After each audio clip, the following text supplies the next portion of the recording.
अगर इंजीनियरिंग में एक मजबूत सरकारी करियर की तलाश है तो ये जानकारी आपके बहुत काम आने वाली है। आज हम बात करने वाले हैं नॉर्दर्न कोलफील्ड्स लिमिटेड यानी एनसीएल की नई भर्ती के बारे में, जो कोल इंडिया की ही एक सब्सिडियरी है। तो चलिए इस शानदार मौके को जरा गहराई से समझते हैं। सबसे पहली बात ये जान लीजिए कि एनसीएल सिर्फ कोई आम सरकारी कंपनी नहीं है। इसे ग्रेट प्लेस टू वर्क का सर्टिफिकेशन मिला हुआ है। इसका सीधा सा मतलब है कि यहाँ का वर्किंग कल्चर, माहौल और कर्मचारियों का काफी ध्यान रखा जाता है।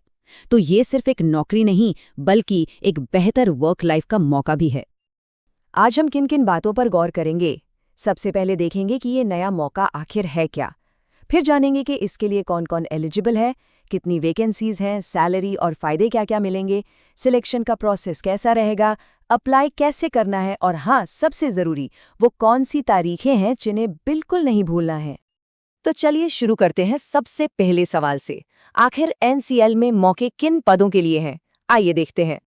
तो देखिए, एनसीएल 3 खास सुपरवाइजरी ट्रेनी पदों पर भर्ती कर रहा है। Assistant foreman electronics, assistant foreman mechanical और असिस्टेंट फोरमैन इलेक्ट्रिकल। ये सभी ग्रेड सी के पद हैं, जो करियर शुरू करने के लिए एक बहुत ही सॉलिड सुपरवाइजरी रोल माना जाता है। और हाँ, ये भी ध्यान रखिए कि पोस्टिंग मध्य प्रदेश के सिंगरौली या फिर उत्तर प्रदेश के सोनभद्र में होगी।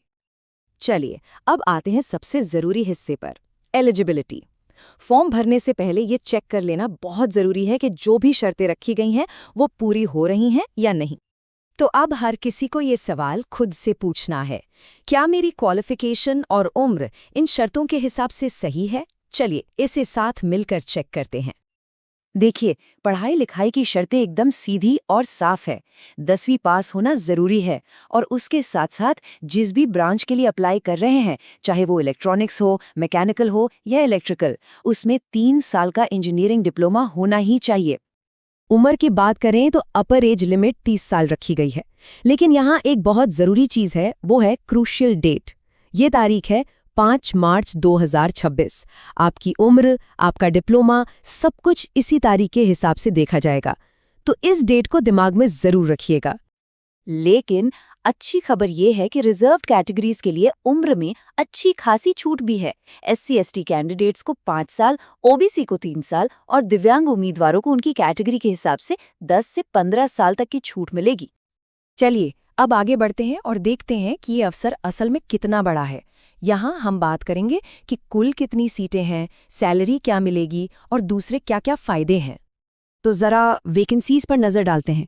कुल 270 पद खाली हैं। जी हाँ, 270। ये कोई छोटी मोटी भर्ती नहीं है, ये एक बहुत बड़ा मौका है जिसमें काफ़ी सारे योग्य उम्मीदवारों को नौकरी मिल सकती है। अगर इन 270 सीटों को और करीब से देखें तो सबसे बड़ा हिस्सा इलेक्ट्रिकल इंजीनियर्स के लिए है, पूरे 148 पद। इसके बाद मैकेनिकल वालों के लिए 108 पद हैं और इलेक्ट्रॉनिक्स में भी 14 अच्छे मौके हैं। तो साफ है, मैकेनिकल और इलेक्ट्रिकल वालों के लिए तो ये एक सुनहरा मौका है। अब आते हैं उस सवाल पर जिसका सबको इंतजार रहता है, सैलरी कितनी है? तो सुनिए, इन पदों के लिए जो मिनिमम बेसिक पे है वो ही शुरू होता है 47,330 रुपये 25 पैसे प्रति माह से। एक ट्रेनी पद के लिए ये वाकई एक बहुत ही शानदार शुरुआत है। और रुकिए, ये तो सिर्फ बेसिक सैलरी है।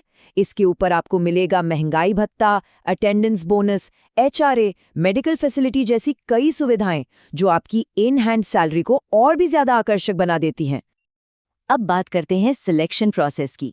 ये प्रोसेस पूरी तरह से एक ही स्टेज पर टिका है और वो है एक कंप्यूटर बेस्ड टेस्ट यानी CBT।